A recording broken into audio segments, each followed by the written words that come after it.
बहुत कंफ्यूज है सर। अभी यहाँ जाऊँगा 30-35 खड़े रहेंगे सर।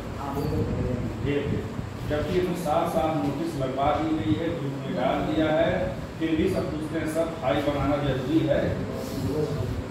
सर प्राइवेट और सेमेस्टर जैसे को क्या वाइवा है। हाँ आगे देखो 13 तारीख को एमए हिंदी, एमए समाजशास्त्र और ये है, और 15 को शायद इकोनॉमिक्स का है। नोटिस लग गई है, बता देना लोगों को। बहुत दूर के बच्चे हैं, छूट जाएगा पूरनपुर मिशन। हाँ सारे पूरे पीलीभीत जनपद का हमारे यहाँ आया है, तो छूट जाएगा। कर देना कि बाकी का फेसबुक पेज लाइक कर ले, उस पर भी सूचना जा रही है। तो छूट जाएगा, फिर यूनिवर्सिटी जाएंगे, 1500 रुपये देंगे, 4 दिन दौड़ेंगे, परेशान हो जाएंगे। उसके एडमिट कार्ड पर, अगर उसके एडमिट कार्ड पर मेंशन है, अगर एडमिट कार्ड में लिखा है एज पर कॉलेज, तो समझ लो कि उसका होगा ही होगा, और नहीं लिखा है तो नहीं होगा, ये बता देना।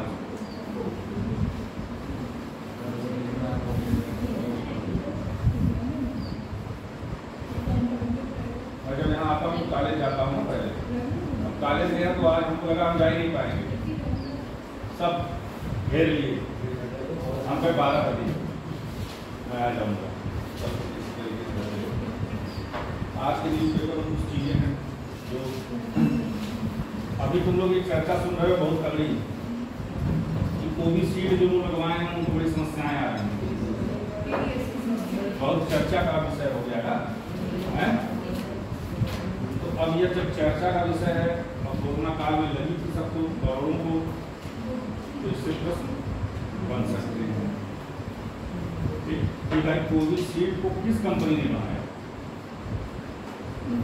प्रश्न बनेगा ना। इसको आप देखो, बताने का यही तरीका हमारे है, करने का है, क्योंकि 4 दिन बाद 5 दिन बाद जब क्लास बंद हो जाएगी तो ये सब चीज़ें आपके दिमाग में होंगी। सर ये ढूंढे पेपर पढ़ के लाते थे, तो कौन सी चीज़ें हम लाते थे, वही जो इसमें बहुचर्चित हैं, जिन पर विवाद की स्थिति आ गई। अब ये मामला कैसे आया, एक आदमी कोविशील्ड लगवाया था, उसको प्रॉब्लम हुई ब्रिटेन में, लंदन में, वो गया तो उसको समस्या हुई, कोर्ट में केस किया, जांच हुई, तो मामला आया, कंपनी ने एडमिट कर लिया कि हाँ जिन्होंने कोविशील्ड लगवाया है उनको ये समस्याएं हो सकती हैं। अब वो हर जगह से अपना कोविशील्ड वैक्सीन वापस मंगा रहे हैं। तो इसके बारे में बस ये जान लीजिए कि कोविशील्ड वैक्सीन बनाया किसने।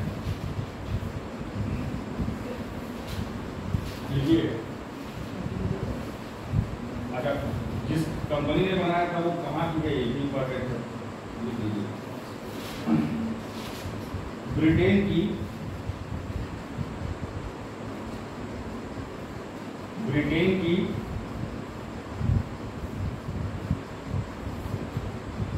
एस्ट्राजेनेका, एस्ट्राजेनेका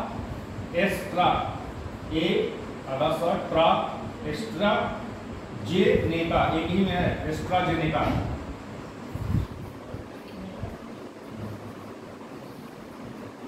एस्ट्राजेनेका कंपनी ने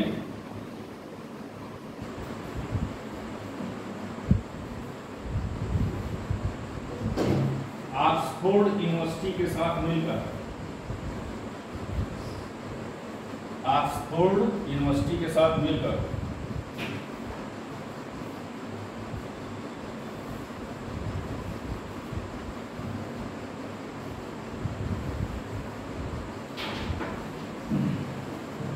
कोविड-19 वैक्सीन विकसित किया था। एस्ट्राजेनेका ने ऑक्सफोर्ड यूनिवर्सिटी के साथ मिलकर कोविड-19 वैक्सीन को विकसित किया था। अब देखिए इसमें 2 चीजें होंगी इंपॉर्टेंट, कंपनी का नाम, किस देश की है, और किस यूनिवर्सिटी के साथ मिलकर बनाई थी। ठीक, इसे यूरोप में, इसे जो वैक्सीन बनाई थी उसे यूरोप में, देखो यूरोप में अलग नाम से था, इंडिया में अलग नाम से था। यूरोप में वैक्स जे वरिया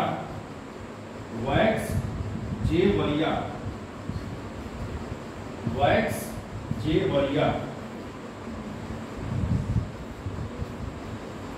वैक्स जेवरिया, और भारत में कोविशील्ड, भारत में कोविशील्ड के नाम से उपलब्ध कराया गया था।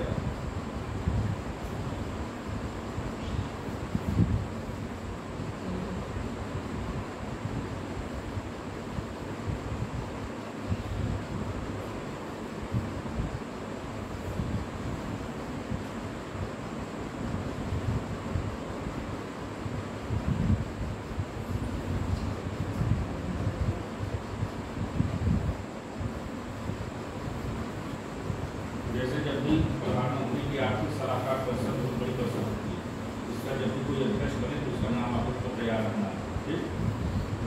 कानून प्रधानमंत्री बदलते नहीं, इसको एक बार बना लीजिए, जब तक नहीं हटता रहता है, फिर जब अगला प्रधानमंत्री आएगा तो अपना अलग बना लेता है। इस समय प्रधानमंत्री की जो आर्थिक सलाहकार परिषद है उसके अध्यक्ष हैं डॉक्टर विवेक देबराय। प्रधानमंत्री की आर्थिक सलाहकार परिषद के अध्यक्ष हैं डॉक्टर विवेक देबराय। अब क्यों इंपॉर्टेंट हो गया बता रहा हूं, विवेक देबराय।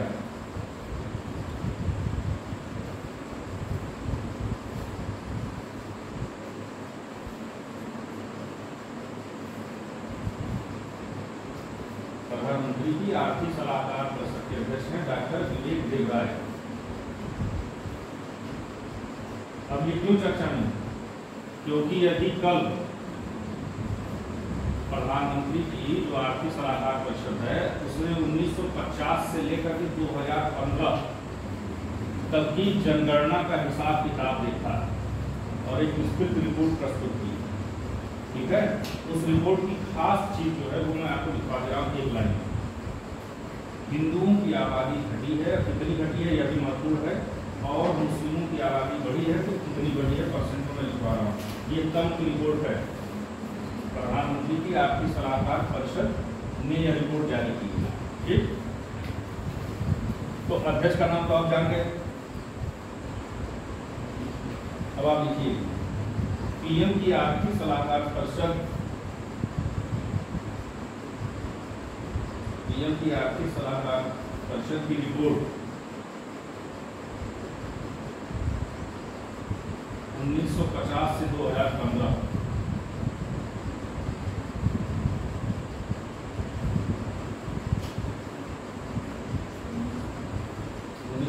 से 2015, यह अभी पूछ सकता है कि रिपोर्ट का टाइमिंग क्या था, क्योंकि अगर अभी पूछा तो आप 2024 में आ सकते हैं, 2020 में आ सकते हैं, लेकिन जो रिपोर्ट है ये मेन हेडलाइन यही है 1950 से 2015 के अनुसार भारत में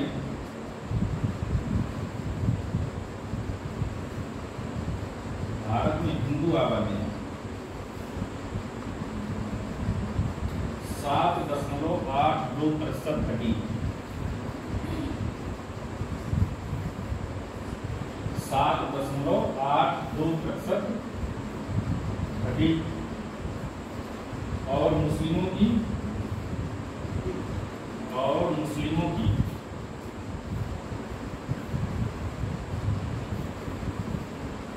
43.15% बढ़ी, 43.15% बढ़ी।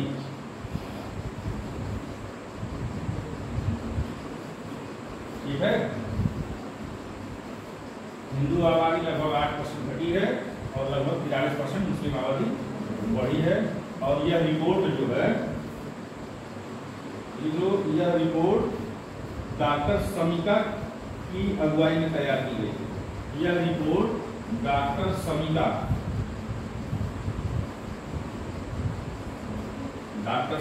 की अगुवाई में तैयार की गई है। डॉक्टर समिका,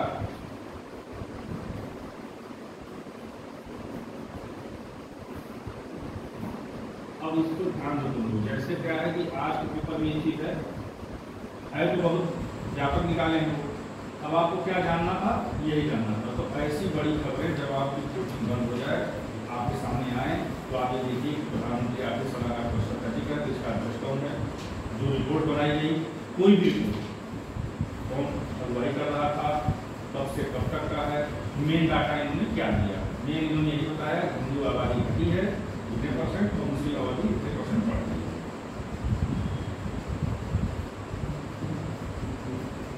इस समय चुनाव में आप लोग देख रहे हैं, अब चली रहा। तो ये खबरें जब पेपर में आए तो आपको और एक बहुत बड़ी चीज और हुई है। सौर ऊर्जा उत्पादन में विश्व में नंबर 1, 2, 3 कौन है? बताओ। चलो, पहला कौन, दूसरा कौन?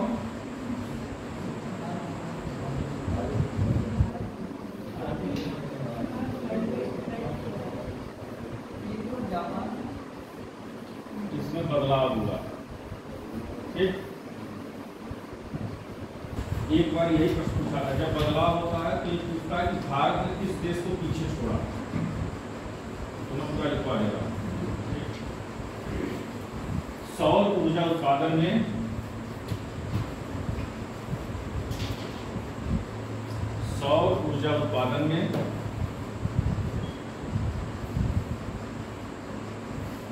जापान को, सौर ऊर्जा उत्पादन में जापान को पीछे छोड़कर,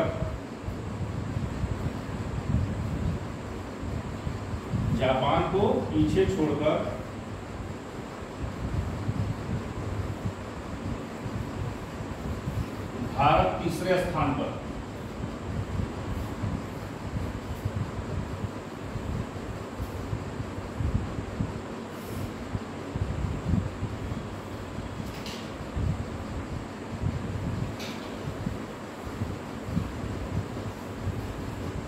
आगे लिखो, नंबर 1 चीन, नंबर 2 अमेरिका।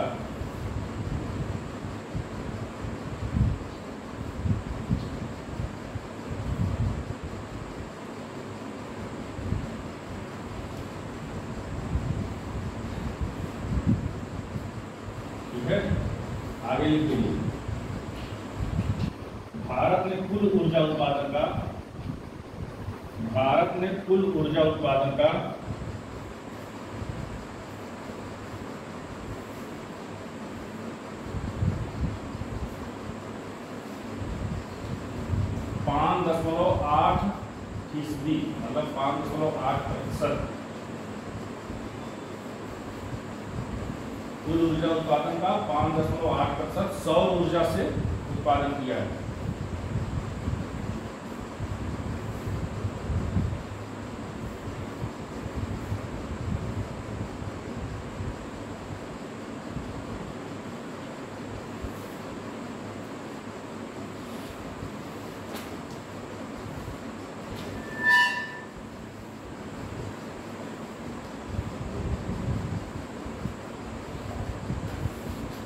ये आपका आज का करंट हो गया, आज जो इम्पोर्टेंट था न्यूज़पेपर में।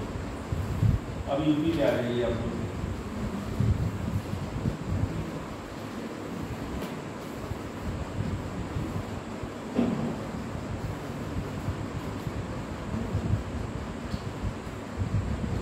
सबसे पुरानी नहर हमने कौन सी बताया था? उत्तर प्रदेश की सबसे पुरानी नहर कल ही बताया था, पूर्वी यमुना नहर। और एक खास चीज बताई थी इसके बारे में, शाहजहां ने इसको खुदवाया था, खुद ही पाया। घर जाके नोट्स भूले नहीं, समझ गया? ऐसे काम नहीं चलेगा, नोट्स भूलने चाहिए, धीरे धीरे चीजें बहुत ज्यादा हो जाएंगी ना। और उत्तर प्रदेश की सर्वाधिक लंबी नहर कौन सी है? लिख लीजिए। नहर वाला चैप्टर चल रहा था ना आपका, पूर्वी यमुना नहर वाले लिख पाया। अब नीचे फिर स्टार या डैश करके लिखिए। शारदा नहर उत्तर प्रदेश की सबसे लंबी नहर है।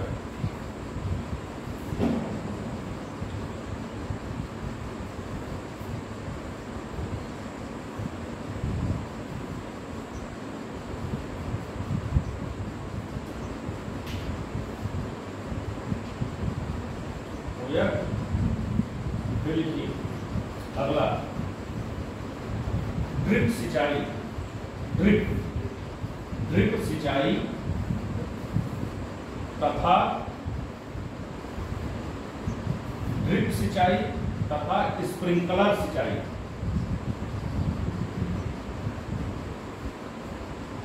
ड्रिप सिंचाई तथा स्प्रिंकलर वो लगा देते हैं खेतों में फुहारा टाइप में। हो गया। सिंचाई की तकनीक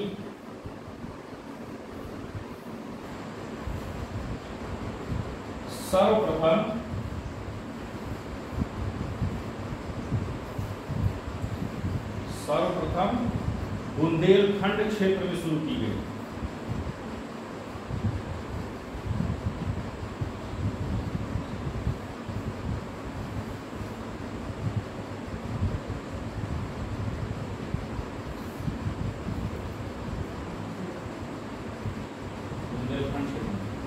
एक बार देखिए प्रश्न बना था कि निम्नलिखित में से इस परियोजना को विश्व बैंक जो है सहायता देता है।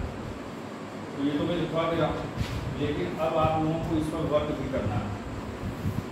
कभी भी उत्तर प्रदेश की किसी भी योजना, परियोजना, नहर परियोजना, किसी भी चीज़ को अगर विश्व बैंक, IMF या संयुक्त राष्ट्र सहयोग दे रहे हैं तो वो इम्पॉर्टेंट हो जाती है।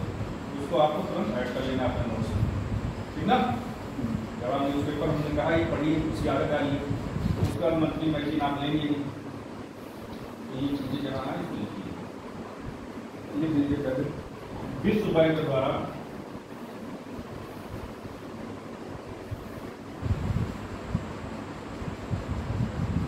सहायता प्राप्त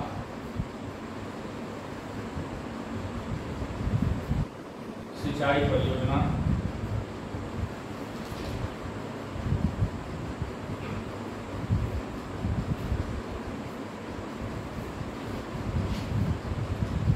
ऊपरी गंगा नहर सिंचाई परियोजना है।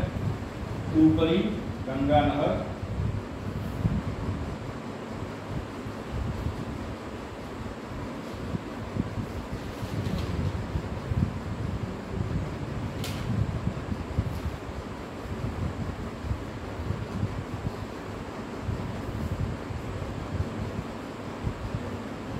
जो ये बताइए राजघाट बांध एवं नहर परियोजना में लिखवाई है।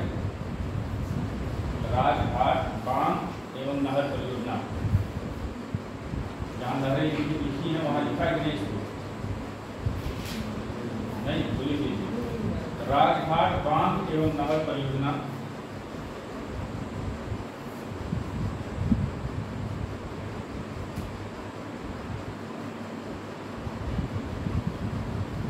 राजघाट बांध एवं नहर परियोजना बेतवा नदी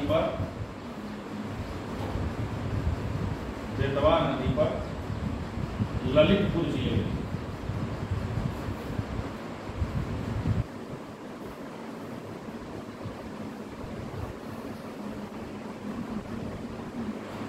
बेतवा नदी पर ललितपुर जिले में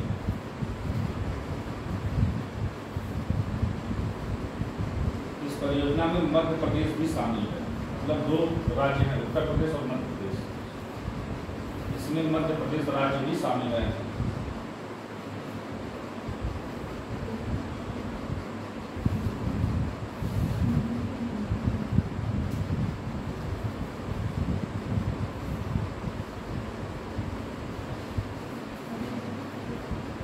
हो गया।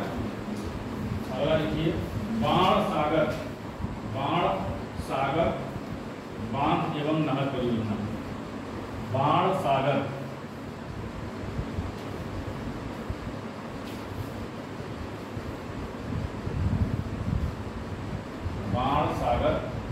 बांध एवं नहर परियोजना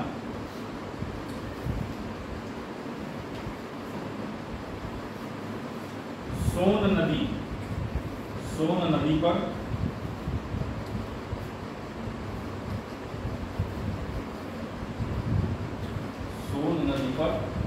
शहडोल जिला मध्य प्रदेश। शहडोल जिला मध्य प्रदेश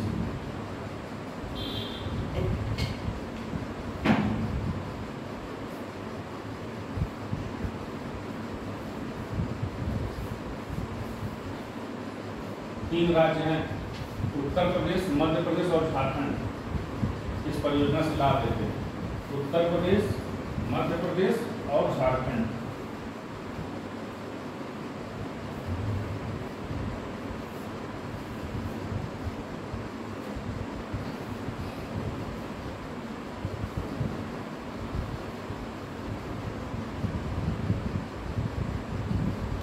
गंडक नहर परियोजना,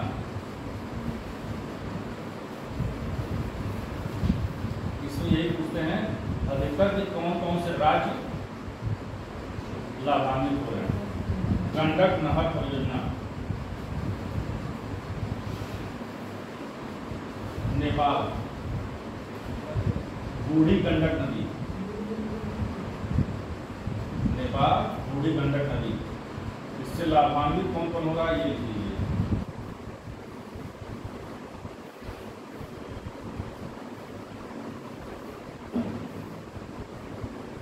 बूढ़ी गंडक नदी नेपाल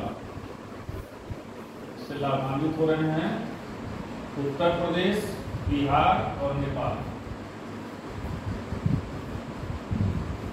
उत्तर प्रदेश, बिहार और नेपाल।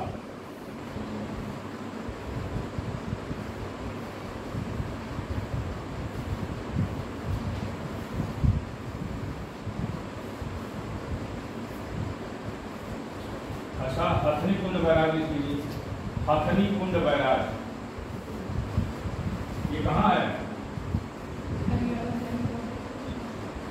देखिए, हथनी कुंड बैराज कई बार पूछा गया प्रश्न। हथनी कुंड बैराज सहारनपुर, गंगा नदी, सहारनपुर गंगा नदी।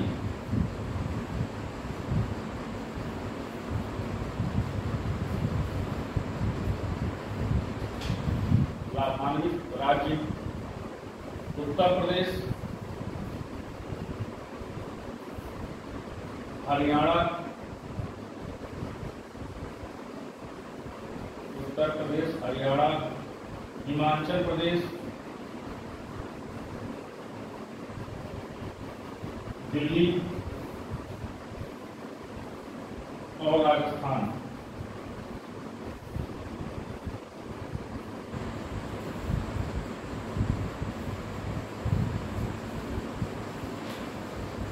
कितने राज्य हुए? एक बार यही पूछ दिया था कि हथनी कुंड बैराज से कितने राज्य लाभान्वित हो रहे हैं? 5। यही दिमाग लगाया कि लोग गलत हो गया था। क्यों यूपी राज्य नहीं है? यूपी को काट, दिल्ली को याद मानेंगे राज्य ना उसने भाई, टोटल उसने पूछ दिया ना, मत केंद्र में तो लगाया नहीं उसने। अब केवल ये पूछते कि कौन सा केंद्र शासित प्रदेश लाभान्वित है, तो यही हो जाएगा। कई लोगों का गलत हुआ था, जानबूझ के पूछा था, जानबूझ के पूछा था और इस पर लोग ऑब्जेक्शन भी दिए थे इसका, तो नहीं माना है वो। नहीं माना, जेन्युइन था।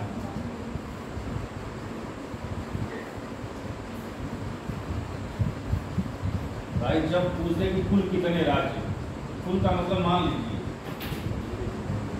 जब यह पूछे कि कितने राज्य और कितने केंद्र शासित, तब डिफरेंस आप करिए।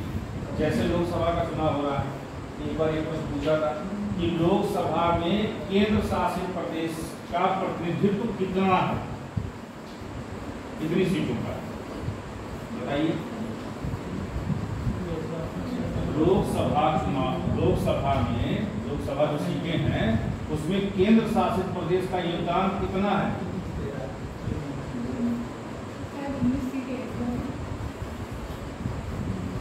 ऐसे ही कंफ्यूजन होता है और गलत होता है।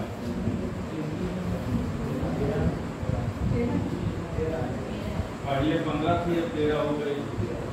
530 + 13। भाई कहने का मतलब ये सब आसान प्रश्न है ना, ये गलत नहीं होने चाहिए। 12, 13, 14 में कंफ्यूजन हो जाएगा, नहीं होना चाहिए। तो हम बार बार क्या करते हैं, कंपटीशन में आसान प्रश्न आपने गलत किया तो आप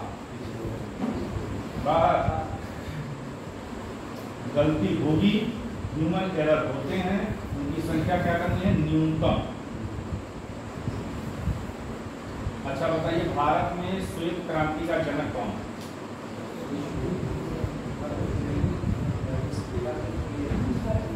कितने लोग बैठे हैं लेकिन एक लोग बताए, यह दुखद है, यह कहीं से उचित नहीं है, यह तो ABCD है तैयारी का। श्वेत क्रांति का जनक अगर आप इतना सोचेंगे तो वैसे काम चलेगा। कौन है बोलो? वर्गीस कुरियन।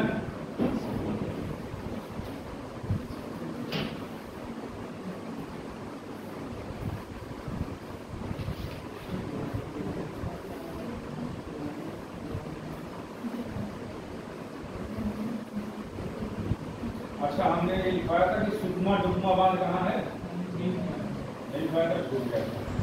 दरअसल मैं तैयारी करा रहा हूँ, दोनों से कहीं कुछ छूटे ना आप लोगों का, उसमें कंफ्यूजन में कहीं का छूट जाता है। लिख लो सुकमा डुकमा बांध। अब यही तो बात है, कुछ कहता था डायस ले आइए, डायस रहता तो चीजें सामने रहती हैं। अब ये सबसे हो सकता नाम है सुकमा डुकमा बांध। बेतवा नदी, बेतवा नदी पर है ये, झांसी में।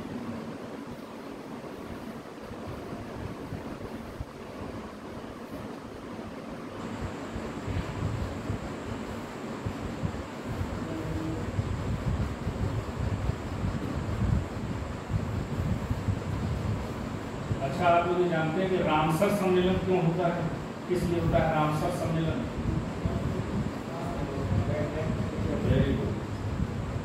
रामसर सम्मेलन क्यों होता है? वेटलैंड भूमि के लिए, आर्द्र भूमि जिसको कहते हैं, बहुत ही फेमस है। रामसर सम्मेलन जब भी हो आपको नोट करना है कहाँ हो रहा है। जब पिछली बार पूछा गया था उसमें ईरान तेहरान में हुआ था। ठीक, रामसर सम्मेलन आप लिख लीजिए, वेटलैंड भूमि से संबंधित है, पहले लिख लीजिए। और जब कभी हो सम्मेलन आपके सामने आए महीने तो उसको जरूर नोट करिए। उसमें हर साल जब सम्मेलन होता है 2 साल के, तो भारत के कुछ जगहों को शामिल किया जाता है। वो पूछे जाते हैं कि हाल ही में जो रामसर सम्मेलन हुआ उसके बारे में कौन सा कथन सत्य है। तो पहले तो ये देंगे कि कहाँ हुआ, अगर नाम बदल दिया जैसे मान लो तेहरान में हुआ और उन्होंने दे दिया यह सम्मेलन काहिरा में हुआ, तो उसको तुरंत वहाँ काट दीजिए। फिर नंबर दूसरे पे आइए, यह वेटलैंड भूमि से संबंधित है, टिक कर दीजिए। शायद वेटलैंड भूमि दिवस हमें जहाँ तक याद है 2 फरवरी है क्या, पहले 2 फरवरी दे देगा कि वेटलैंड भूमि दिवस पूछा गया है।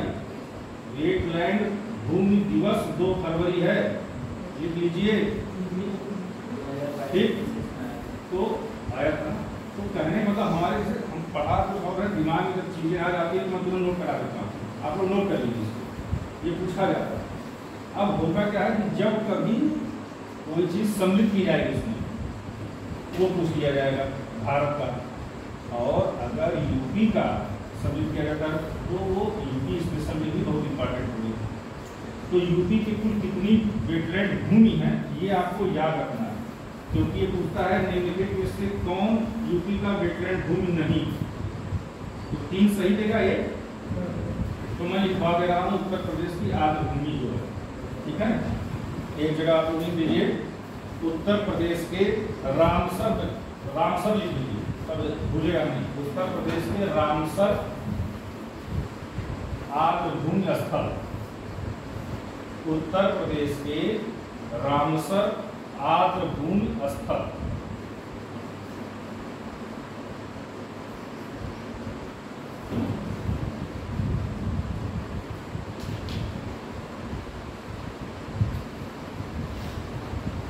अब इसमें एक चीज ध्यान दीजिए, 2021 के बाद अभी कोई सम्मिलित नहीं हुआ, तो कोई सम्मिलित होगा तो तुरंत आपको नोट कर लेना है। ठीक, नंबर 1 लिखिए,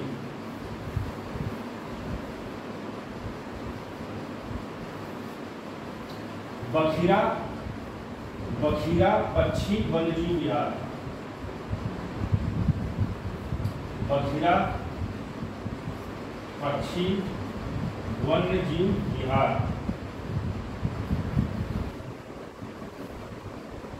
बखिरा पक्षी वन्यजीव विहार।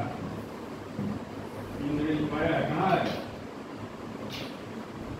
संत कबीर नगर। तो नहीं रहने हैं घर पे। ये वेटलैंड भूमि भी है, ठीक ना? और इसी के आगे लिख लीजिए 2021, इसलिए लिखवा रहा हूँ। जो इसके आगे लिखवाऊंगा और जो सबसे पहला था उसके आगे लिखवाऊंगा, मतलब सबसे लेटेस्ट यही है, ठीक? बखिरा।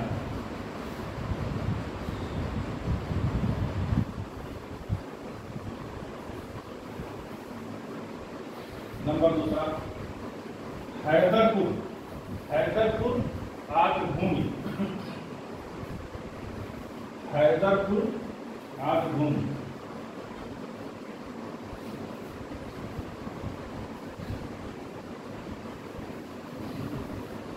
मुजफ्फरनगर बिजनौर, 2 जिलों में फैला हुआ है। हैदरपुर आर्द्र भूमि, मुजफ्फरनगर और बिजनौर।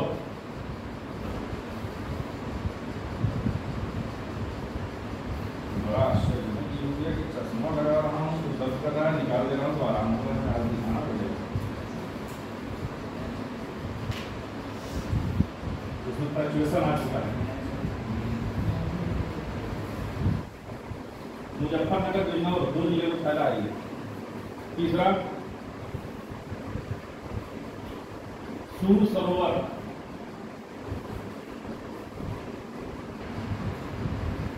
अब इसको बता दो कहाँ है। पाया भाई, इतना मैं बोलता हूँ ताकि तुम लोगों को याद रहे।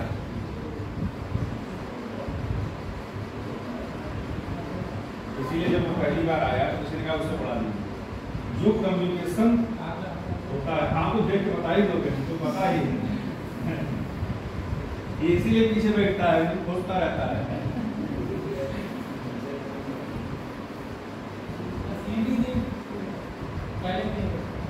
घर पे एक बार जरूर पलट लिया करो भैया। हमने ये कहा ना, रटो मत, रटो मत। सुनने जा रहे हो तो मोबाइल में मैसेज देखने से अच्छा है मुझे उठा लो, जो पढ़ाया एक बार ऐसे देख, बस तेजी से पढ़ लो, रटो ही मत, तेजी से पढ़ लो। 10 मिनट 15 मिनट पढ़ लो, फिर सुबह उठो, फिर वही उठाओ, फिर 10 मिनट में तेजी से पढ़ जाए, टोटल 20 मिनट में 2 बार हो गया। इसका फायदा बाद में सामने आया, क्योंकि वो पढ़ने के बाद नजर से घूम रहा है। जैसे हनुमान चालीसा को याद करता है, रटता नहीं है कि यार हमको तो रटना है, लेकिन पढ़ते पढ़ते क्या होता है, आपकी आदत नहीं आएगी, आप ऐसे ही पढ़ रहे हैं। वो सिर्फ इसलिए क्योंकि रोज आपकी नजर से वो गुजर रहा है, पर डे आपकी नजर से वो गुजरा। तो बस हम यही चाहते हैं, भैया गुजार लीजिए, नजर से गुजार लीजिए। तो आगरा लिख लिए ना सब लोग। पार्वती अरंगा पक्षी विहार, मतलब ये अभी तो सब लिखवाऊंगा कौन कहाँ, लेकिन ये आज घूम के रूप में घोषित हो गए हैं, इसलिए इनको जानना जरूरी है। पार्वती अरंगा पक्षी विहार,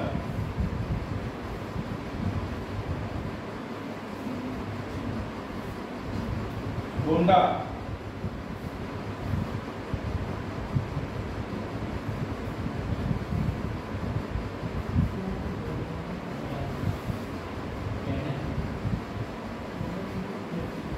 समान पक्षी विहार, समान पक्षी विहार,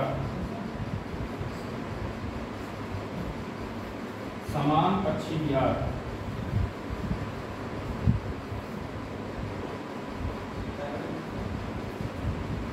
मैनपुरी,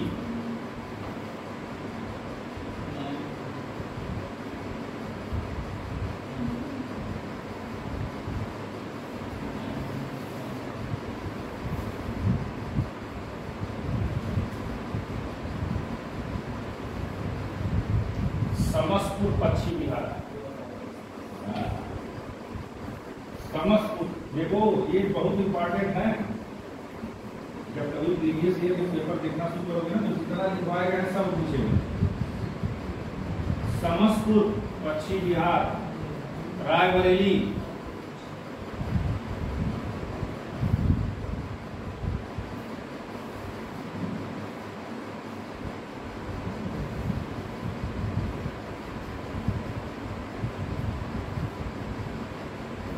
सांडी पश्चिम बिहार, सांडी पश्चिम बिहार,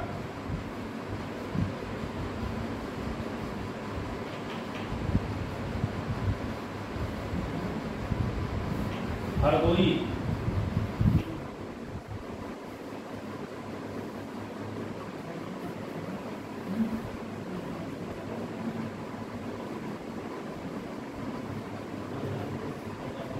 अगला है नवाबगंज पश्चिम बिहार,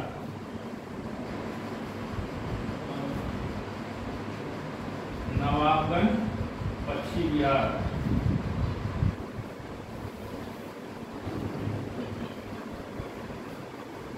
उन्नाव,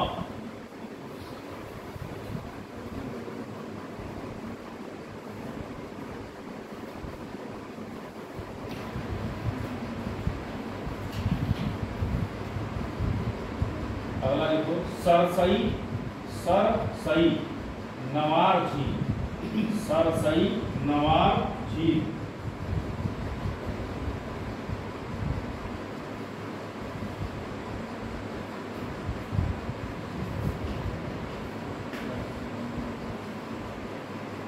ठीक। अब जो नीचे वाला मैं लिखवा रहा हूं, सबसे पहले इसी को उत्तर प्रदेश का प्रथम वेटलैंड क्षेत्र घोषित किया गया। सबसे लास्ट वाला लिखिए, ऊपरी गंगा नहर, ऊपरी गंगा नदी, ऊपरी गंगा नदी,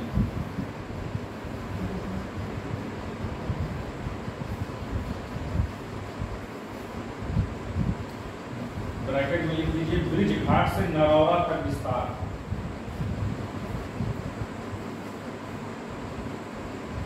ब्रिज घाट से नरौरा तक विस्तार 2005।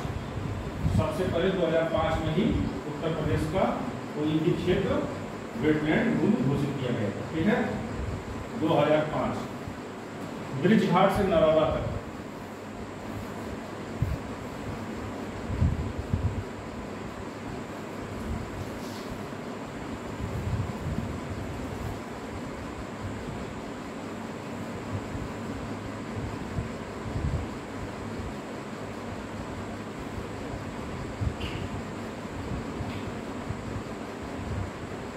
अच्छा, जहां हमने बांध लिखवाया है आपको, देखिए रामगंगा बांध लिखवाया गया है।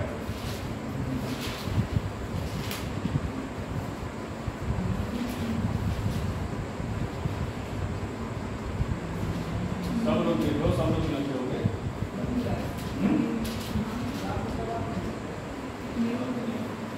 जहाँ बांध स्थल और नदी लिखवाए थे, बांध घाट नहीं लिखवाए थे। अच्छा, नहर परियोजना लिखवाए थे, तो ये भी लिख लो। प्रमुख बांध, एक रिफाइंड का बांध, नदी और स्थल। अच्छा, ये लिखवाया है ना,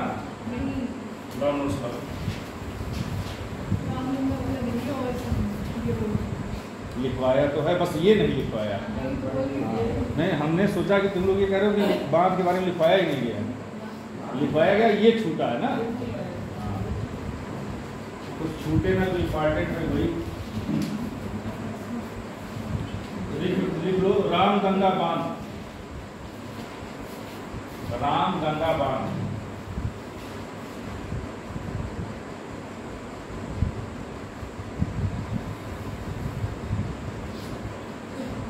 ये है धामपुर, धामपुर बिजनौर, धामपुर बिजनौर।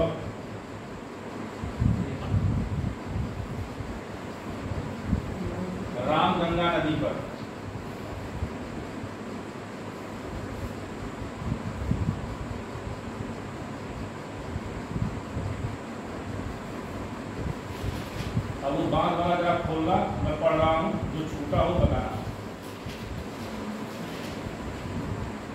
परीक्षा बाण मैंने लिखाया था ना। बाण सागर बाण तो लिखवा दिया। महोदा बाण हो गया। मोहदा बाण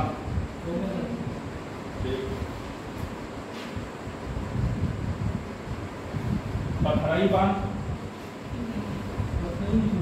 पथराई लिख लो। पथराई बाण झांसी में।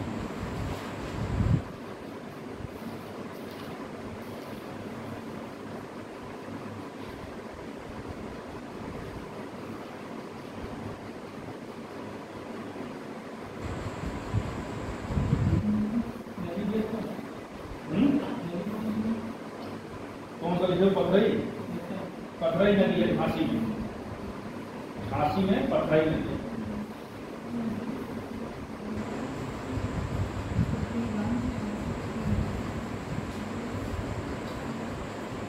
देखिए उत्तर प्रदेश का सबसे ऊंचा बांध, उत्तर प्रदेश का सबसे ऊंचा बांध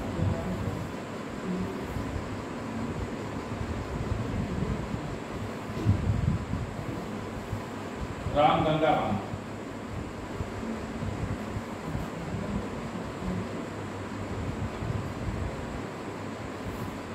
ठीक है। नंबर 2 पे है रिहंद बांध।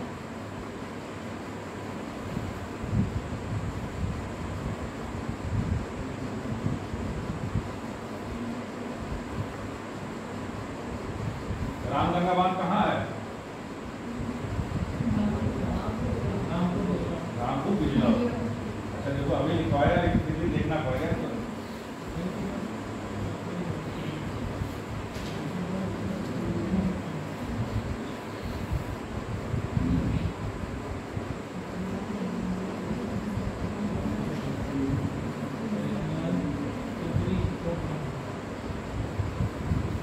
देखो एक बार एक प्रश्न पूछा है, ध्यान से सुनो।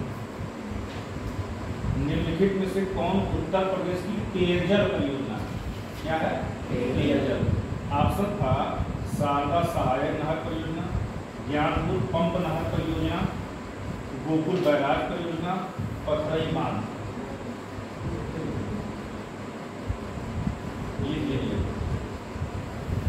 गोकुल बैराज परियोजना, गोकुल बैराज परियोजना,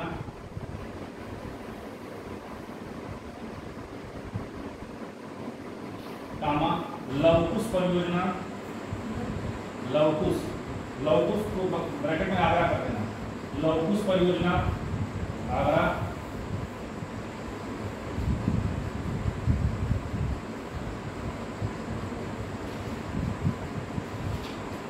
यह उत्तर प्रदेश की पेयजल परियोजना है।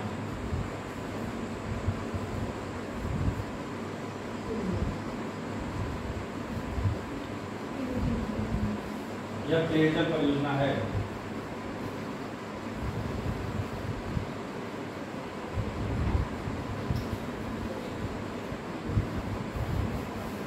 अच्छा देखो हथनीकुंड बैराज जो है उसको एक और नाम से जानते हैं, नया ताजे वाला बैराज। जहाँ हथनीकुंड लिखे हो वहीं लिख लो नया ताजे वाला बैराज।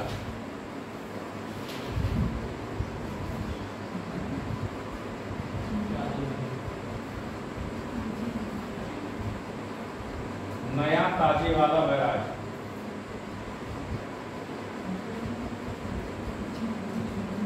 देखो तुमको हमने लिखवाया था ना रुद्रप्रयाग, विष्णुप्रयाग, ये सब लिखवाया था ना, कौन सी नदी कहाँ मिलती है? देखिए इसमें आया है, ये सहायक समीक्षा अधिकारी 2013 में ये प्रश्न पूछा गया था, इसीलिए हमने पूरा सब लिखवा दिया है। उसको 2 बार 4 बार देखो तो कभी आ रहा है, नहीं तो भूल जाएगा।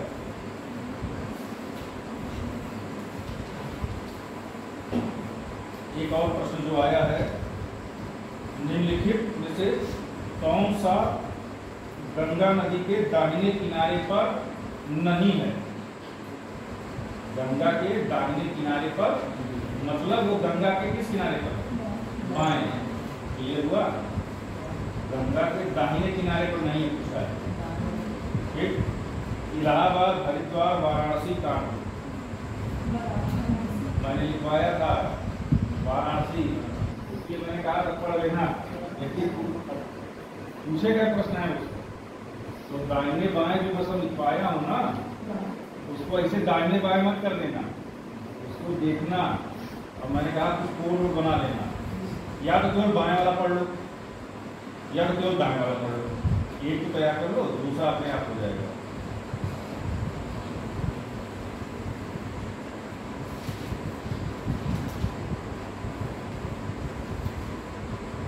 एक और प्रश्न देखिए पूछा गया है, इसका जवाब भी आप ही लोग दीजिए। निम्न नदियों में से इनके उद्गम हिमालय से नहीं हुए हैं। प्रश्न समझ में आ गया? 4 नदियों का नाम दिया, उसमें पूछा कि इनमें से इनका उद्गम हिमालय से नहीं हुआ। नाम बोलूं? गोमती, रामगंगा, बेतवा, शारदा।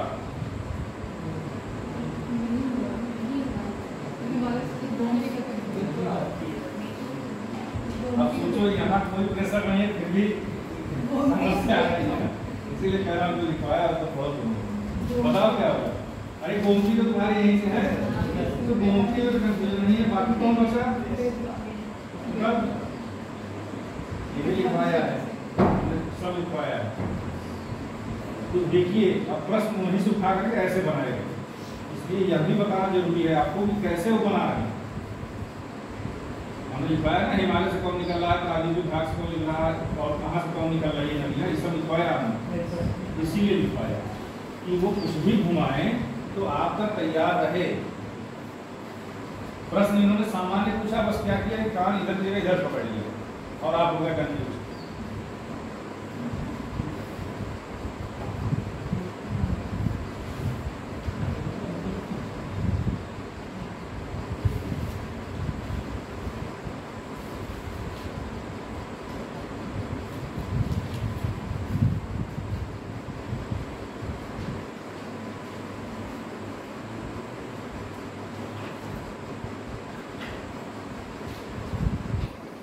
उत्तर प्रदेश में कई बार ये प्रश्न पूछा गया है कि कौन सा खनिज कहाँ पाया जाता है।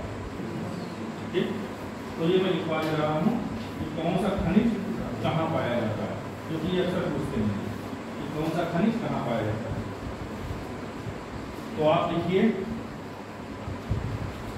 प्रदेश में पहली खनिज नीति 1998 में घोषित की गई। प्रदेश में पहली खनिज नीति 1998 में घोषित की गई।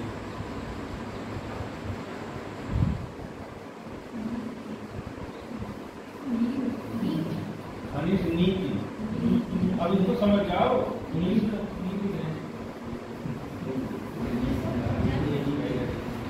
खनिज नीति कहाँ घोषित की जाएगी, मान लो हम गलती, खनिज नीति ही करोगी 1998। देखो जो मिर्जापुर सोनभद्र में पाए जाते हैं, ठीक, तो मिर्जापुर सोनभद्र करके आगे डैश कर लो और जितने मिर्जापुर सोनभद्र में पाए जाते हैं उनका नाम लिख लो। ठीक, मिर्जापुर सोनभद्र कर लो और जितने पाए जा रहे हैं उनका नाम लिखो। चूना पत्थर मिर्जापुर सोनभद्र लिख करके आगे डैश कर लो। ठीक, कि मिर्जापुर और सोनभद्र में कौन कौन सी चीजें सबसे अधिक वहीं पाए जाते हैं। चूना पत्थर, संगमरमर, चूना पत्थर, संगमरमर, डेराइट्स,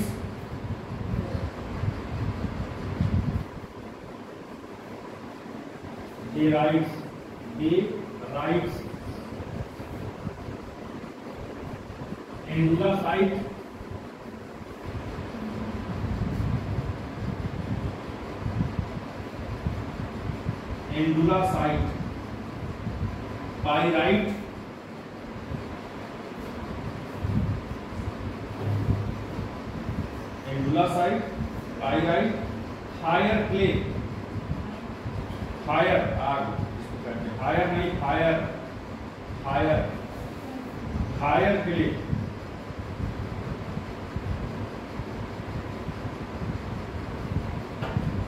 तो देखा आपने मिर्जापुर सोनभद्र से अभी और भी चीज़ है। ये तो मिर्जापुर सोनभद्र दोनों कंबाइंड हो गए।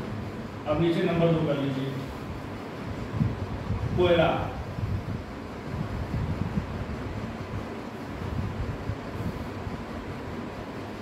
कोयला कहाँ से पाया जाता है उत्तर प्रदेश में?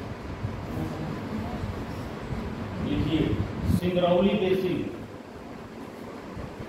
सिंगरौली बेसिन सोनभद्र।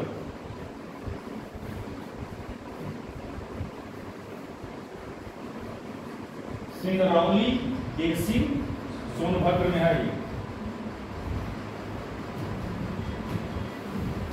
आप लोग इसको याद रखिएगा, मेडुला साइट पूछा है।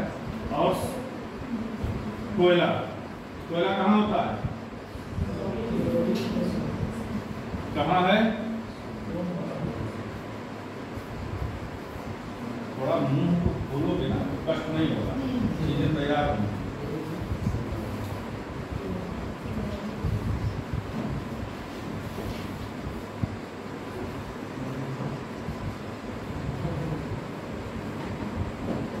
एस्बेस्टस, अगला लिखिए asbestos,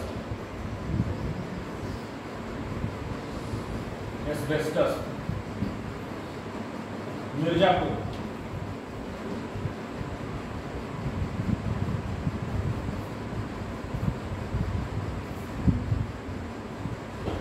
China clay, China clay Sonbhadra.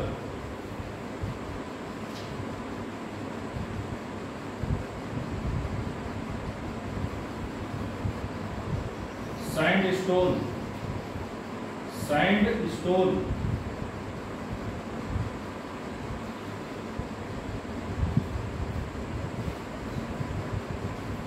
Mirzapur.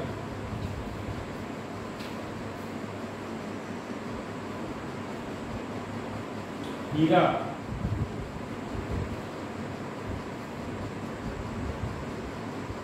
Banda.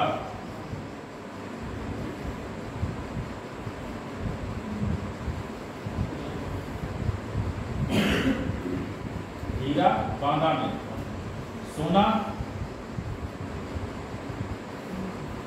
सोना ये शारदा और रामगंगा नदियों के रेत में। अब चले मत जाना शारदा नदी किनारे सोना खोजने। रामगंगा, शारदा और रामगंगा नदियों के रेत में।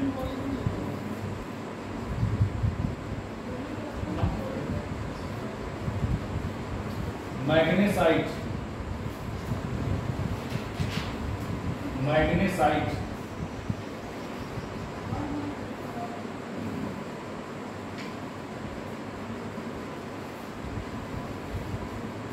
वाराणसी और बांदा।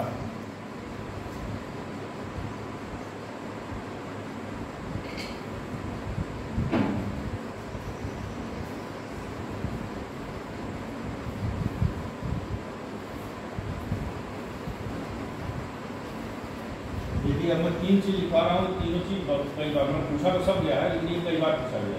ग्रेफाइट, ग्रेफाइट क्योंकि जब ये पहली बार पूछा गया तो सब लोग मान के चलते हैं कि मिर्जापुर सोनभद्र नहीं आ रहा, मिर्जापुर सोनभद्र, क्योंकि 80% वही है। लेकिन ये एक ऐसी जगह पाया जाता था जिसका उस वक्त पता नहीं था किसी। ग्रेफाइट हमीरपुर है ना, आश्चर्य ना। ग्रेफाइट हमीरपुर। एक चीज और ध्यान रखिएगा, जब भी कोई खोज हो इस टाइप की और कुछ चीजें प्राप्त हो तो तुरंत लिख लीजिएगा कि यह वहां से पाई है। इसे अपडेट करना है आपको अपने नोट्स को, ठीक है। क्योंकि खुदाई चलती रहती है, आर्कियोलॉजी डिपार्टमेंट की खुदाई चलती रहती है। कहीं कुछ खोद रहे हैं, कहीं कुछ पा रहे हैं। अब इसमें कौन सा मंदिर का प्रांगण खोदा जा रहा है? भोज करके है ना, कोई भोजशाला मंदिर करके कोई है, उसका इसमें खुदाई चल रहा है। तो अगर कुछ पाया जाए विशेष तो आपको नोट कर लेना है। अंदर कोई परिणाम आ जाता है तो 4-5 दिन तो हमको नुकसान नहीं, लेकिन मान लो इसके बाहर आता है, तबीयत नहीं ठीक है ना, ठीक हो चली जाओ।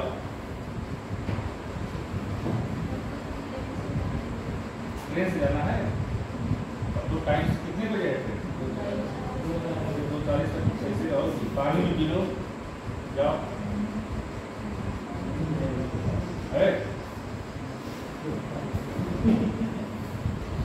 गर्मी में एक चीज और आपको बता दूं, हमारे महाविद्यालय में एग्जाम देते देते कई बच्चे गिर जाते हैं।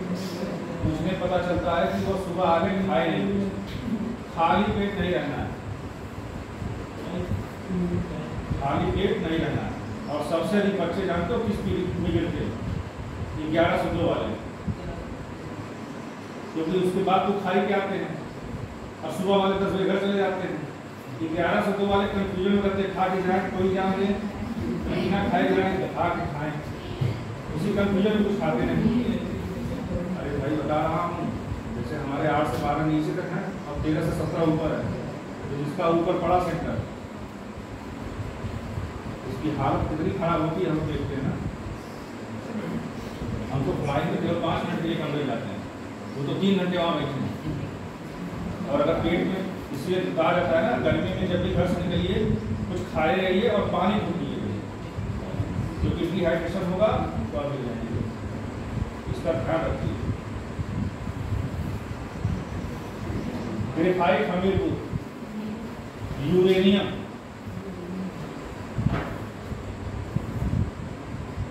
यूरेनियम ललितपुर,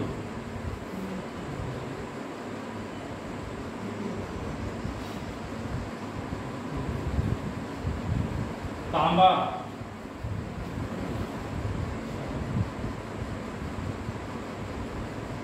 तांबा सोनराई क्षेत्र, तांबा जो है सोनराई क्षेत्र Lalitpur,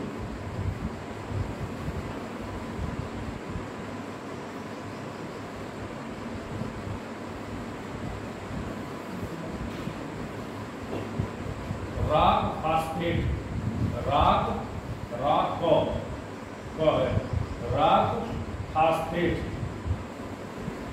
Lalitpur,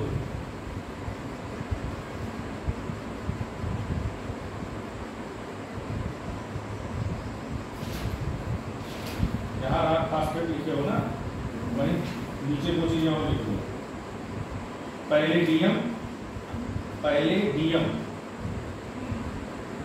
palladium, plutonium,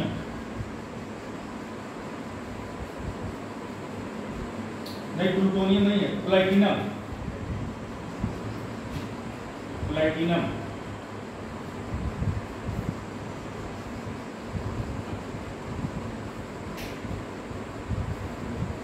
bauxite Banda,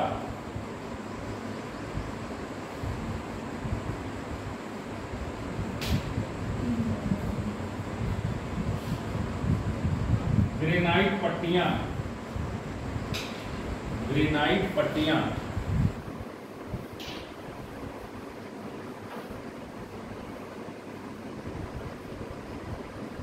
Chunar Mirzapur,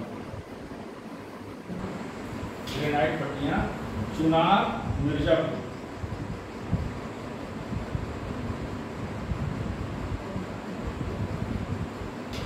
अच्छा जहां सब कुछ लिखे थे ना मिर्जापुर सोनभद्र का, वहीं डोलोमाइट लिख दो, जहां मिर्जापुर सोनभद्र लिखा है आपने वहीं एक और ऐड कर लीजिए डोलोमाइट,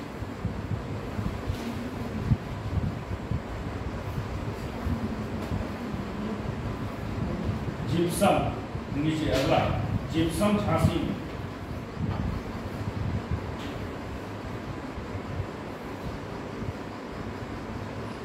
जिप्सम झांसी में, और है सेल खड़ी, ये भी झांसी पाया जाता है, सेल खड़ी,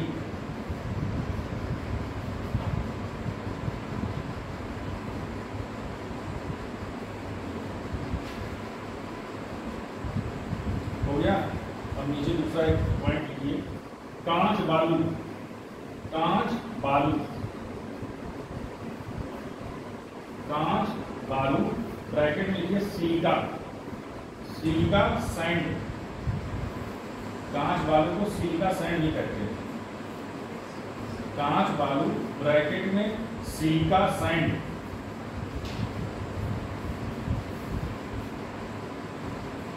के उत्पादन में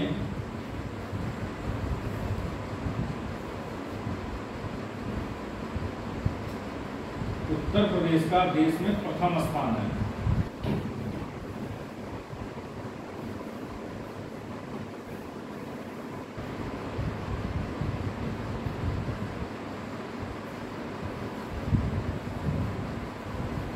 एक बार पूछा था निम्नलिखित में से कौन सा खनिज, मतलब कौन सा खनिज ऐसा है जो उत्तर प्रदेश में नहीं मिलता है, तो आप लिख लीजिए अभ्रक, अभ्रक खनिज उत्तर प्रदेश में नहीं मिलता है।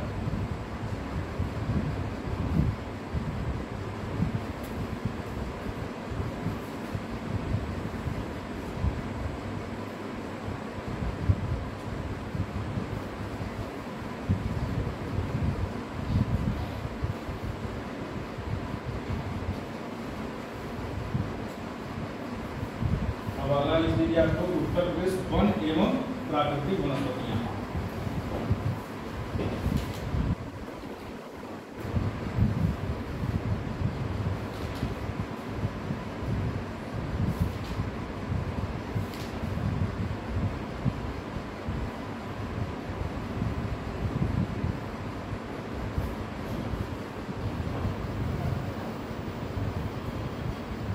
अच्छा बताइए उत्तर प्रदेश की प्रथम वन नीति कब घोषित की गई?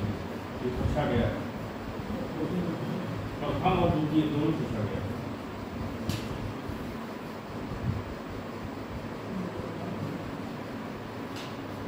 अच्छा देखो इसी प्रथम द्वितीय से क्वेश्चन दिमाग में आ गया, क्या था? चलो अभी उत्तर प्रदेश वन नीति लिख लो।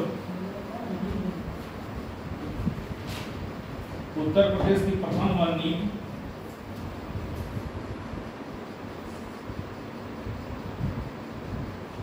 उत्तर प्रदेश की प्रथम वन नीति 1952 में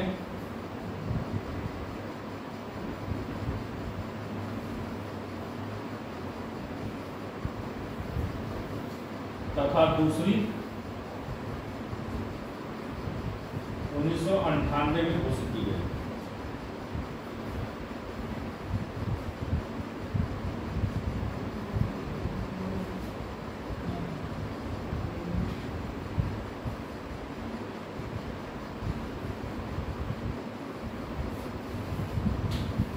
राष्ट्रीय, अगला पॉइंट कर लीजिए, राष्ट्रीय वन नीति 1998 के अनुसार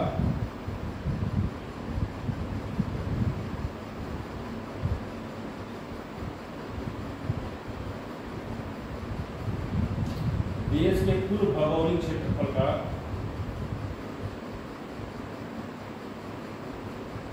देश के कुल भौगोलिक क्षेत्रफल के 1/3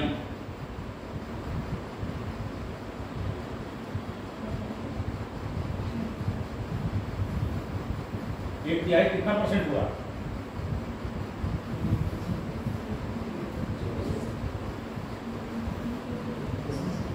1/3 कितना परसेंट हुआ? 33.33, ब्रैकेट में लिख लो, नहीं तो तुम गड़बड़ कर दोगे यार। लिख लो ब्रैकेट में 33.33%। 1/3 का मतलब यही हुआ। मान लो 1/3 ना देके 33.33 पूछ दिया तो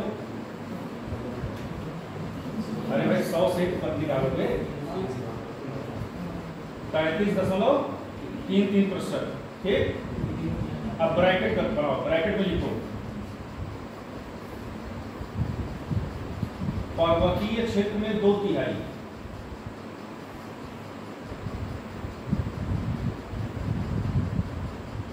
पर्वतीय क्षेत्र में 2/3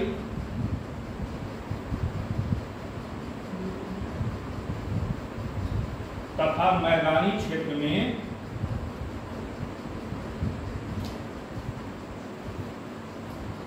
मैदानी क्षेत्र में 1/4।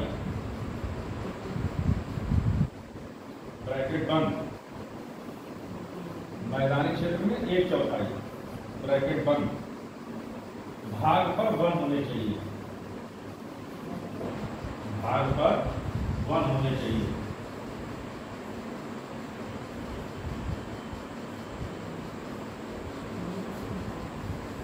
अब यह बंटवारा कब हुआ? 1998 के नीति में हुआ। कुल कितने होने चाहिए परसेंट? 35%। ठीक, कुल भाग का 35%, 1/3 होना चाहिए। ठीक, लेकिन पर्वतीय भाग के लिए कितना है? 2/3। और मैदानी के लिए ये याद रखिए, टोटल 1/3 होना चाहिए, लेकिन कुछ स्पेशल क्षेत्रों के लिए अलग अलग है।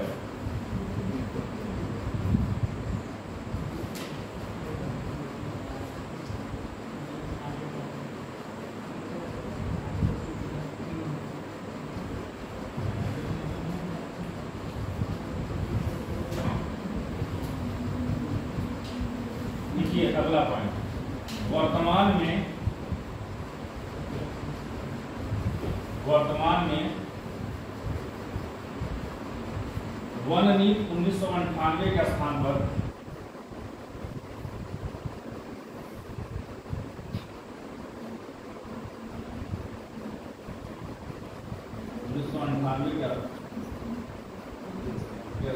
प्रदेश में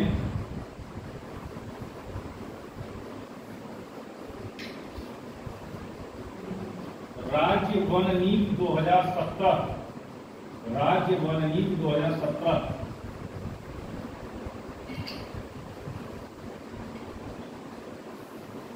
लागू कर दी गई है।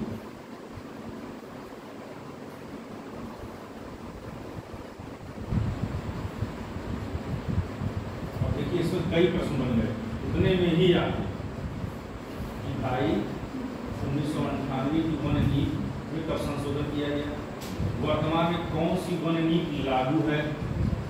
ठीक,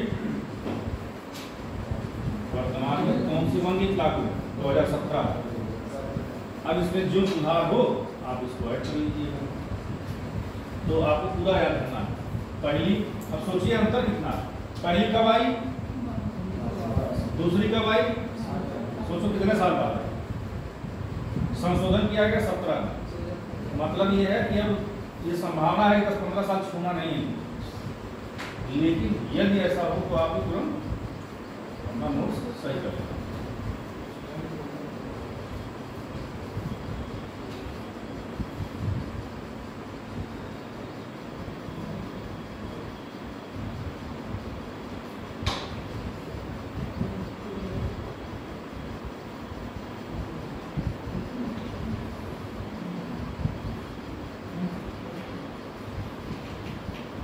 लिखिए, सामाजिक वानिकी योजना, सामाजिक वानिकी योजना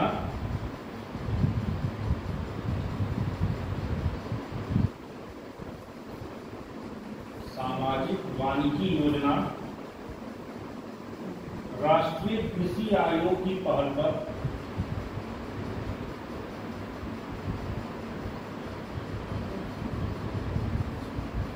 सामाजिक वानिकी योजना राष्ट्रीय कृषि आयोग की पहल पर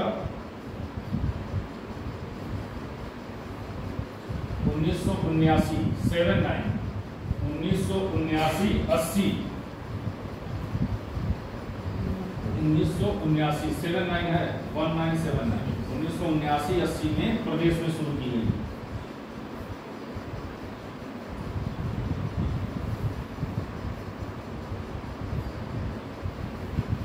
एक बार पूछा था कि सामाजिक वानिकी योजना में कौन से घटक हैं, और एक बार पूछा था कौन से घटक नहीं। तो 3 घटक हैं, तीनों का नाम लिखवा रहा है। ठीक है, देखिए इसके 3 संगठक हैं, इसके 3 संगठक हैं।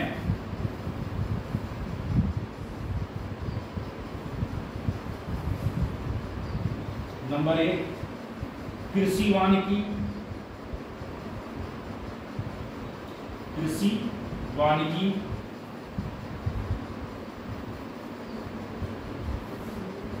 हो गया। कृषि वानिकी ब्रैकेट में लिख लो क्या है कृषि वानिकी? फसल उत्पादन के साथ साथ फसल उत्पादन के साथ साथ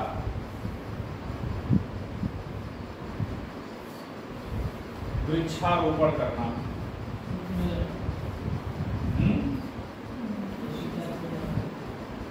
अरे वही फसल उगा रहा हो, लगा रहा हो, बहुत समझदार। और किसी नहीं समझ में आएगा, आया तो सबको होगा भाई। फसल और साथ में वृक्षारोपण आपको याद रखना है कौन कौन चीजें हैं, क्योंकि ऑप्शन इससे आसपास ही देंगे, ऐसा देंगे कि आप कंफ्यूज हो जाएंगे।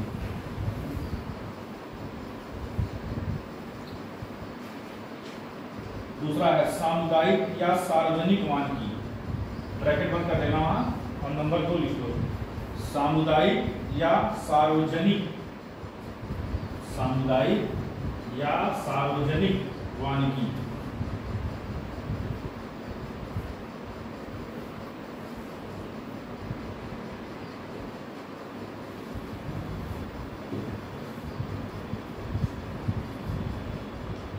हो गया सामुदायिक या सार्वजनिक वानिकी, ब्रैकेट में लिख लो।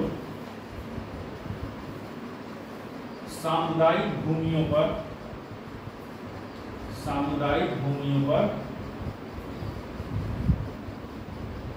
वृक्षारोपण करना।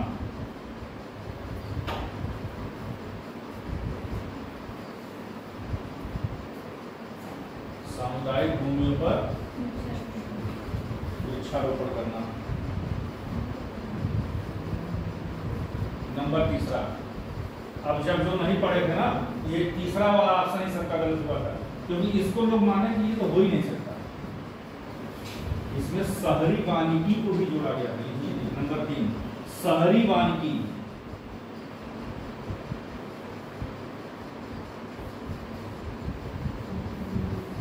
शहरी वानिकी। अब सोच लीजिए कि 1980 में नगरीकरण बहुत ज्यादा था नहीं, लेकिन सरकार उस समय भी ये मान के चल रही थी, 1980 की बात बता रहा हूं, सरकार उस समय भी ये मान के चल रही थी कि शहर के लोग जो है बेकार है। यही मान के चल रही थी कि ये पेड़ पौधा नहीं लगाएंगे। 1980 जब की नगरीकरण बहुत कम था, इसी के लिए लोग बताते हैं कि सन 2000 तक कुछ नहीं था। आज देख लीजिएगा, तो शहरी लोगों को वृक्षारोपण के लिए प्रोत्साहित करना था। इसमें शहरी वानिकी का लिख लीजिए, मतलब ब्रैकेट में शहरी लोगों को वृक्षारोपण के लिए प्रोत्साहित करना। शहरी लोगों को वृक्षारोपण के लिए प्रोत्साहित करना।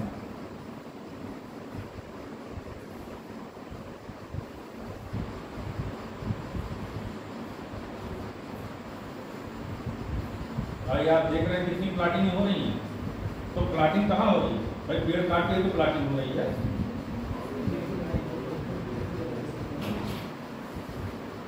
कितना विस्तार हो चुका है आपके और अपने जनपद पर।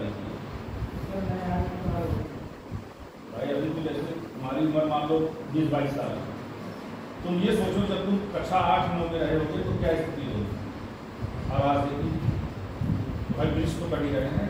उस समय ही सरकार को ये लगा था कि शहरी लोगों को प्रोत्साहित किया, लेकिन भाई जब जनसंख्या बढ़ेगी, आबादी बढ़ेगी और लोगों की आर्थिक इनकम बढ़ेगी, तो गांव से कहाँ आना चाहते हैं परिवार लोग? शहर में।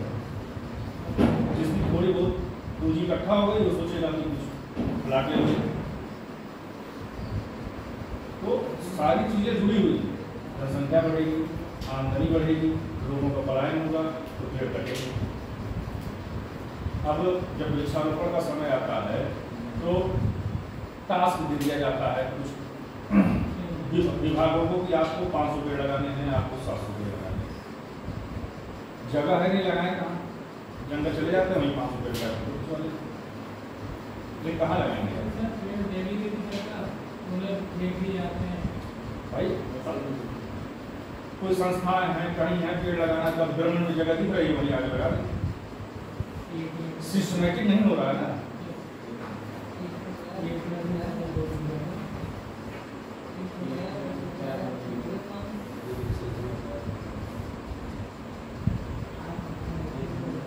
इसमें कुछ पेड़ों को चिन्हित किया गया था कि इनका वृक्षारोपण जरूर हो, ठीक, उनको उनके बारे में आप लिख लीजिए। उद्देश्य करके लिख लीजिए, उद्देश्य, सामाजिक वानिकी का उद्देश्य करके लिख लीजिए। इसमें कुछ पेड़ों को प्रमुखता दी गई।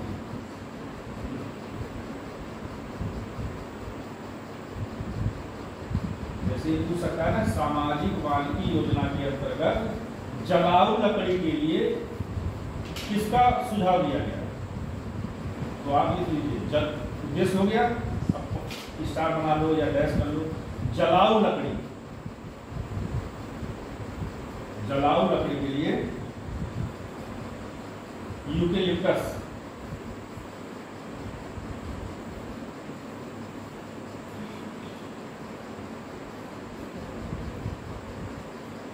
रेशम के लिए, रेशम के लिए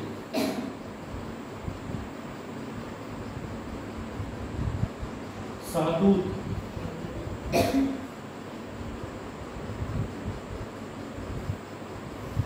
रेशम के लिए शहतूत, चारा के लिए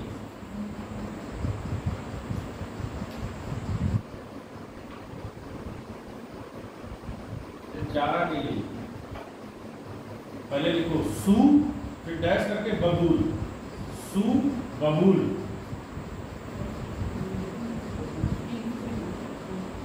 अब ये जो दोनों लिखवाने जा रहा हूं लास्ट में, ये कई बार पूछे गए। अरे बात कर लेना, समझ में नहीं आता एक बार। 10 लोग हो तो ये हाल है। अरे नहीं पढ़ना हो पढ़ो ना, क्या जबरदस्ती, हम भी नहीं आएंगे कल से, पता। लेकिन जब तक पढ़ो अपने आप को धोखा दो। सच्चाई बताओ ना कि हम तैयारी नहीं कर रहे हैं, तैयारी के नाम पर मजाक करोगे, कोई धंधा भी नहीं कर पाओगे। 5-7 साल यहाँ खत्म कर दिया, फिर घर वाले घर से निकाल देंगे, क्योंकि आपने उनको भी धोखा दिया। ईमानदार रहिए कंपटीशन में, तभी सफलता मिलेगी। लॉन्ग पीरियड गेम है ये मत सोचिए कि यहाँ से पढ़ने के बाद तुरंत गए और कंपटीशन निकल गया, क्योंकि आपका कंपटीशन किससे होगा, उनसे होगा जो 5 साल से तैयारी कर रहे हैं, दिन रात विथ स्ट्रेटजी। अगर आप 1 घंटा सीरियस नहीं हो सकते हैं तो आप 8 घंटे घर नहीं पढ़ पाएंगे, क्योंकि जब आपको ये चिंता नहीं है कि टीचर पढ़ा रहा है और बैठ कर हम बातचीत कर रहे हैं, तो घर पे कौन रुकेगा, बंद कर दोगे कि नहीं पढ़ने जा रहा हूं, बैठ के मोबाइल देखोगे। सुधार करिए, ऐसे काम नहीं चलेगा। नहीं पढ़ना है बंद करिए, बिजनेस शुरू करिए, लेकिन पढ़ना है तो फिर पढ़िए।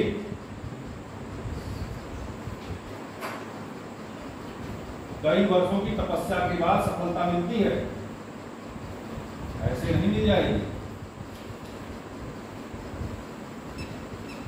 बात करना उठ के चलेगा, बात कर लो, लेकिन क्लास में अनुशासन महत्वपूर्ण है, जीवन में अनुशासन महत्वपूर्ण है।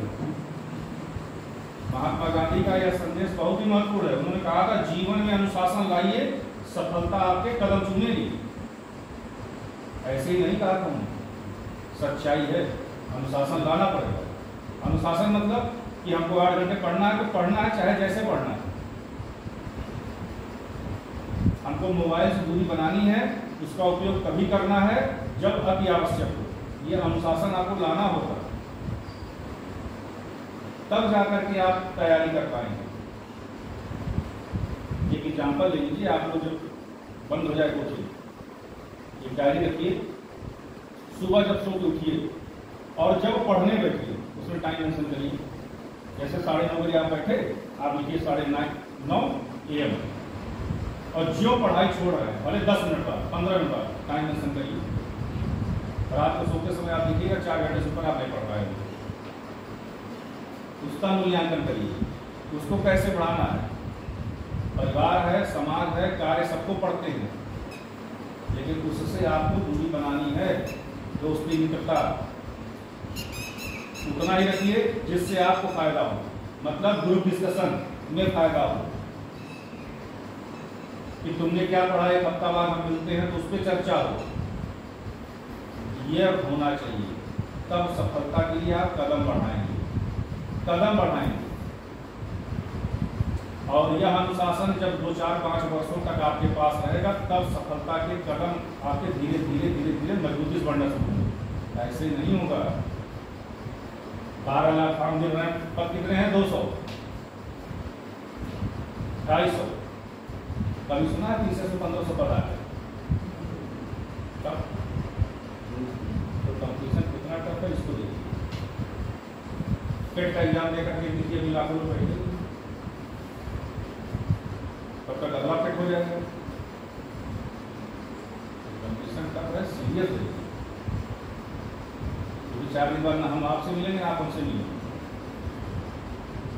लेकिन फिर भी मैंने कहा, अगर किसी प्रकार का सहयोग की जरूरत हो तो बगल में, जुलाई से तो फिर शुरू हो जाएगा। जुलाई से मैं आपको कॉलेज में मिलूंगा ही, भले यहाँ आऊँ ना, क्योंकि यहाँ तो बहुत कहने के मैं आया, क्योंकि इतने काम हैं। हमने सोचा कि आप लोगों को सही मार्गदर्शन दिया जाए, जिससे आप लोग भविष्य में एक अच्छे कंप्यूटर बने। मटेरियल तो बहुत दुकानों पर चाहिए रखिए, लेकिन सिर्फ उससे काम नहीं चलेगा।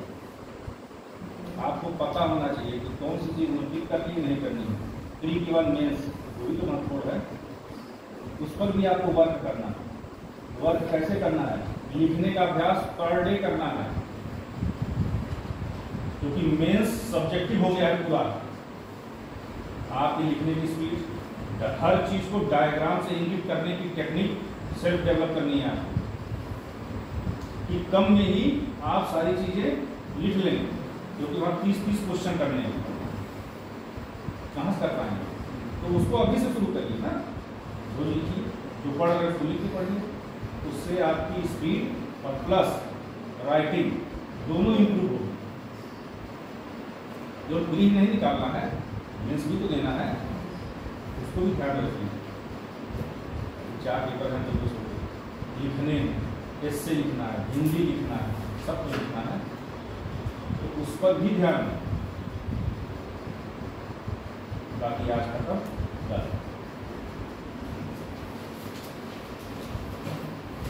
कम से कम 10 लाइन और लिखवाया होता है।